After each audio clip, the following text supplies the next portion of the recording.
Specially बच्चों में अगर दांत निकलने के ज़माने में साल हो जाएं और वो उनमें भी खटास हो और उनके निशान जो हैं वो आप धो धो के मर जाएं लेकिन कपड़ों से ना उतरते हो, Rheum is the medicine.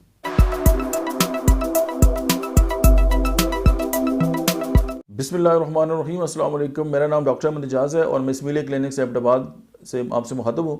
Homeopathic therapeutics के सिलसिले में आज हम जिस दवा के बारे में बात करेंगे उसका नाम है रियूम। अच्छा, रियूम के जहन में आते ही हमारे जहन में जो एक चीज़ आती है वो है खटास, यानी कि इसकी खटास जो है वो मतलब सबसे ज़्यादा जो है इसमें खटास पाई जाती है। गो के नेट्रम फास्ट जो है वो भी खटास के हवाले से बड़ी आला दवा है, लेकिन जो है वो स्पेशली बच्चों में अगर दांत निकलने के ज़माने में साल हो जाएं और वो उनमें भी खटास हो और उनके निशान जो हैं वो आप धो धो के मर जाएं लेकिन कपड़ों से ना उतरते हो, रियूम इज़ द मेडिसिन।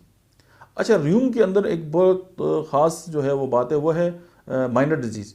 यानी माइनर डिजीज़ एक ऐसी है कि हमारे जो एयर है उसके अंदर एक फ्लूइड होता है, अगर उसका बैलेंस डिस्टर्ब हो तो हमें चक्कर आने शुरू हो जाते हैं।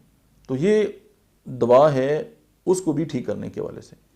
और जो दूध पीते बच्चे हैं उनकी जो डिसऑर्डर्स हैं उस दौरान मतलब है कि नर्सिंग जो डिसऑर्डर हैं, यानी दूध पीते के दौरान बच्चों के साथ बहुत जितने भी मसाइल होते हैं तकरीबन, चाहे वो स्टमक के मसाइल हैं, चाहे वो इसका जो डायरिया है वो भी सोर है, यानी वो आप खट्टी भूख पता लगता है कि यार इसके अंदर जो है वो बहुत ज़्यादा खटास पाई जाती है।